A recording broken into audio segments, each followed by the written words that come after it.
Ito yung PCB na gagamitin natin guys pag-convert ng ating subwoofer. So ito with supply na, so Rocola 2 pairs. So ngayon bubutasan natin siya and then lalagyan natin ng mga components. So let's go.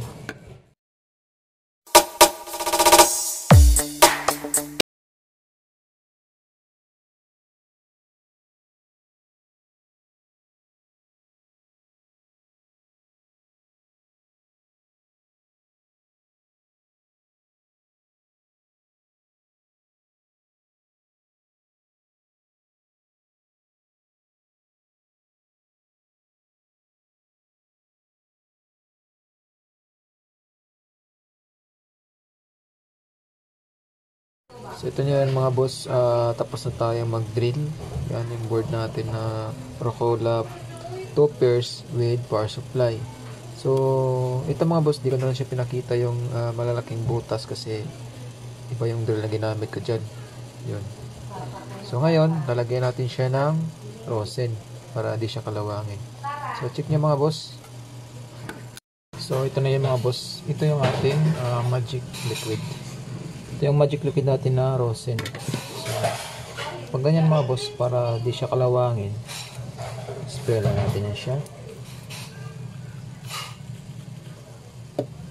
So, tansyahin nyo lang mga boss, kung masyadong marami, para di masyadong makapal. And then, ipa-evaporate lang natin yung lacquer niya, tapos yung titira niya is yung rosin. So, kakintab yan mga boss, at saka di na siya kakalawangin.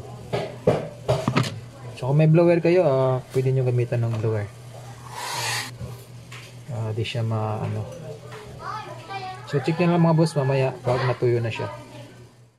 So check nyo mga boss, tapos ko na siya na-sprayan at saka dinawiran ko na din siya para madaling matuyo. So ito na yung finish niya mga boss. So makintab na siya. And then protected na yung copper natin, hindi na siya kakalawangin. So yan, so next steps natin mga boss, tatanim natin yung mga parts niya. So, check nyo na lang mga boss.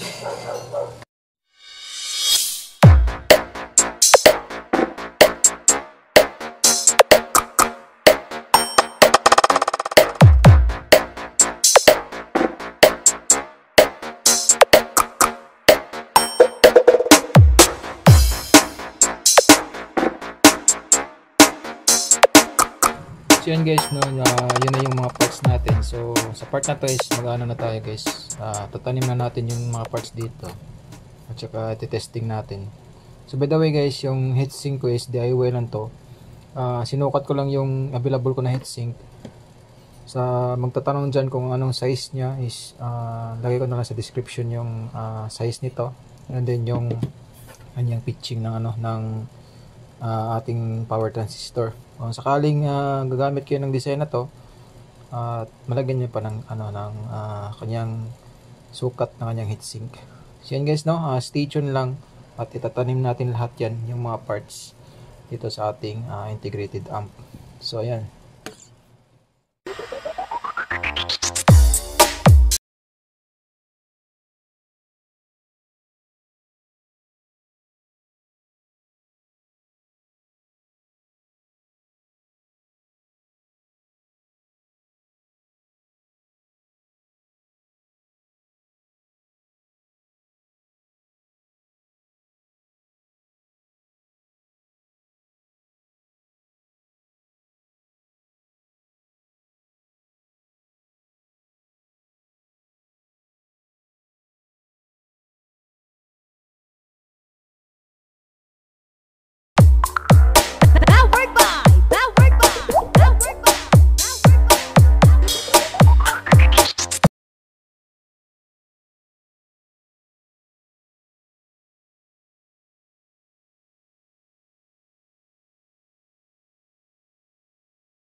Meron na siyang built-in na power supply. So ito yung magiging tsura niya mga boss. Actually ano lang siya, ano lang to, 2 pairs Ang driver kasi niya dati, yung sa ganito, yung 1 pair natin, ang driver niya is ito, yung ano ba to, yung B688 at saka D17 yan. So pinalitan ko na lang ito mga boss ng 1943, yung kung ano yung power niya, yun yung driver niya. Tapos dito sa kabila naman, yan 5200 din. So toppers lang ito mga boss. Yung heatsink ko is nakaano na siya, kanya na yung forma niya. So dinisenyo ko na lang sa PCB na ma-fit siya dito sa ating toppers na power. Yan. So yung component niya mga boss nasa ilalim. Yan. So tinaasan ko lang ng konti yung paan ng ating transistor para magiging hang yung sa ilalim. Yan. So ito na yung bali yung ano natin output, yung speaker at saka yung ground. Yan. And then yung input ng ating amplifier is nandito, naka GST siya. At saka yung ating AC input. Yan. So yung supply ko na gagamitin mga boss is 502. Kasi yung gagamitan natin ito is subwoofer na 18 inches. Which is 500 watts siguro yun. So kinonvert ko na lang siya. Kasi yung amplifier nung ano na yun, ng subwoofer na yun is sira na. Class D yun. So pina-repair nila is di na nabalik yung mga pyesa. So yung ginawa ko is ginawan ko na lang siya ng power amp. Ito. And then ito yung power supply niya, 31 volts. Yan, 31031. So hindi ko alam kung pure copper ba to o hindi. So gumagana naman siya. So testing natin mga boss. Yan, supply natin to at saka test natin yung DC offset niya, kung meron ba siyang DC out. Pag wala naman, so tested naman yung circuit natin kasi ito yung dating amplifier ko na Rocola. Yan, yung 1 pair, and then dito 2 pairs na siya. So testing na lang ito mga boss. So, abang-abang na lang din mamaya. At saka papatunogin natin yung ating subwoofer gamit itong ating 2 pairs na Rocola. Yan. So stay tuned mga boss at check natin yung testing niya kung okay ba. So ngayon mga boss, test natin siya gamit yung ating power supply na ano lang muna, 12012, and then gagamitan din natin ito mamaya itong ating main power supply niya na 31031 volts. So ngayon test natin dito, tsaka patugtugin natin. Hinahangin ko lang to. So yung una natin testing mga boss is 12012 lang muna na power supply. So kakabit lang natin dito yung AC input nya, saka yung center tap nasa gitna. Kasi pag ginamitan natin ito mamaya boss ng yung main power supply na 31 volts, testing na natin siya, kailangan ihina kasi naka AC connect din siya eh. So ito yung 12 volts na isa. So testing lang muna mga boss. Sukatin natin yung DC out nya. So ito na mga boss, pa-plug ko lang siya, and then check natin kung meron siyang DC out. Ano, so plug ko yun. So testing natin yung AC nya. So AC, hindi masyado makita. Dito tayo, ganyan. So sa AC muna tayo mga boss, yung supply nya. So ano tayo dito, nakakuha tayo dyan. Yan, meron na siyang 12 volts. So pag na DC na yan, check natin DC nya. So dito sa collector natin, which is nasa gitna ng ating transistor, at saka dito. So lipat natin sa DC. So, dapat meron tong 15 volts na pataas. So yun, meron siyang 15.5 volts. So sa gitna is sa kabilang side is ganun din, 15 volts. So testing natin dito mga boss yung DC nya sa kanyang output ng speaker. Ito yan. So kung nakikita natin yan, S0 na yan. So wala siyang DC out. So pag kinabitan natin yan mga boss ng speaker, is tutunog yan. And then bago nating ikabit yung speaker is unplug na natin. So ikabit ko lang yung speaker niya. Ito yung positive side. Yan. At saka ito naman yung negative side. And then yung input niya, kailangan natin ng input. So ito yung input natin. Yung input niya mga boss sa audio in niya is nandyan. So yan, nakikita nyo yan. So dyan natin ikabit yung ating input. So yan lang natin. Yan. So ready na yan mga boss. So pa-plug ko ulit. Tsaka i-play tayo ng music. Pa-power ko siya. Yun. Medyo meron na siyang tumunog. So okay na yan mga boss. Nakatap na natin yung speaker, tsaka yung ating input, at saka yung ating power supply. So naka-plug na yan siya. Yun. So yung gamitin natin na speaker mga boss is yung 10 inches ko na yan. Yung pang-testing natin. So di tayo masyadong maka-play ng malakas na music kasi gabi na. So pwede siguro bukas sa umaga magte-testing tayo ulit. So play lang ako ng music. Yun. And then lagyan natin ng volume.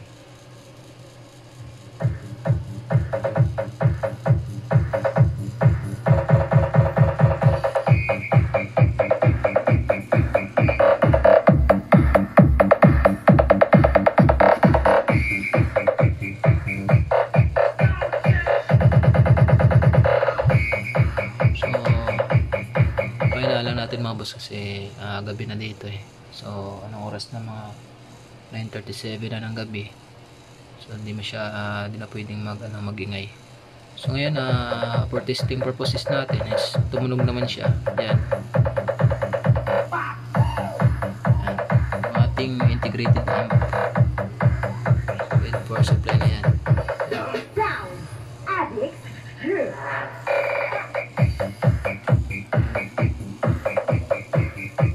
So ngayon mga boss, test natin siya sa gamitan natin ng kanyang power supply, yung malaki yan, yung 31/31. So press lang natin, unplug ko lang siya. Bago yun ikabit natin mga boss, tatanggalin muna natin yung power supply natin dito na 12 volts. So papalitan natin ng malaking supply, 31/31.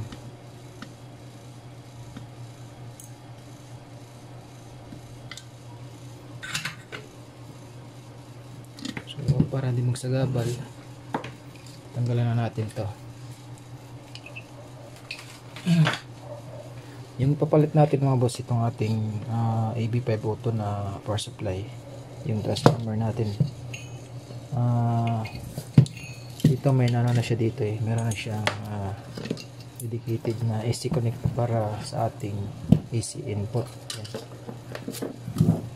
So yung paglagay niyan mga boss, itong block, ito yung center top. So lalagay lang natin dyan. Then ito yung ating teka lang, natanggal. Yan. Itong AC, tsaka yung AC na isa, ito. So napakadali lang mga boss, no, pag mayroon tayong AC connect na terminal. Yun. So yun lang magiging wiring niya mga boss. Ito yung ating supply. So titest na natin, check natin ngayon kung gagana ba siya. Plug ko lang. Yun, tumunog kagad mga boss. Yan.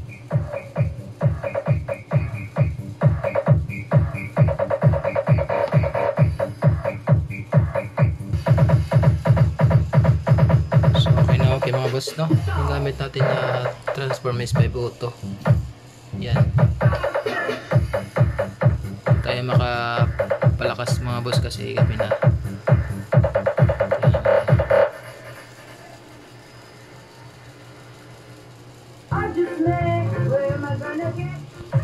So lakasin natin ng konti lang. Yan. okay na okay mga boss. So yung sa next vlog natin is kakabit ko na siya doon sa subwoofer niya. Yung plano natin na kakabitan nito yung 18 inches na Kevlar. Doon natin to ilalagay sa ilalim at saka yung ating transpo. Yan. So ito na yung magiging amplifier niya. Then yung input niya mga boss is gagamitin ko na lang yung input dun sa subwoofer niya para yung lalabas na tunog is naka-filter na siya as pang sub, yung walang kanta, ano lang siya, bass lang. So yan.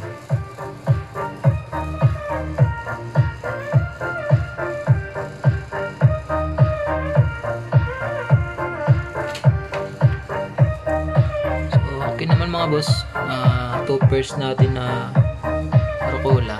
Yan. So magkabilaan yan sila. Ang power niya. Dito din yung tatlo. Yung dalawa.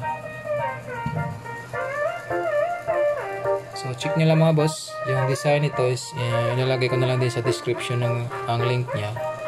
And then paki-subscribe na din mga boss sa channel ko. Nick Albatronics. Yun. So yan lang muna mga boss, see you in the next video. So abang-abang lang mga boss, mga i-upload ko. So pasensya pala sa upload natin, medyo natagalan kasi busy tayo sa trabaho. Ano lang to kulang tayo ng oras. Kaya di tayo masyado makapag-upload ng mga videos. So ayun mga boss, sisikapin ko pa rin na mag-upload ng mga about sa sounds para makatulong natin sa ating mga mahilig ng DIY.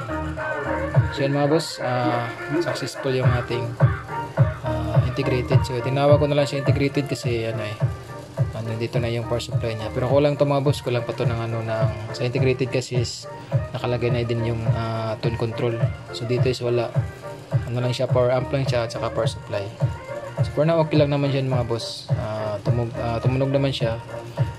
Gumana at walang error. Yan yun yung importante sa ating amplifier, yung tutunog siya kagad yan. So yan mga boss, maraming salamat. See you in the next video mga boss. This is Nick Albatronics. Please subscribe and hit the like and subscribe. So thank you mga boss and God bless. See you in the next video.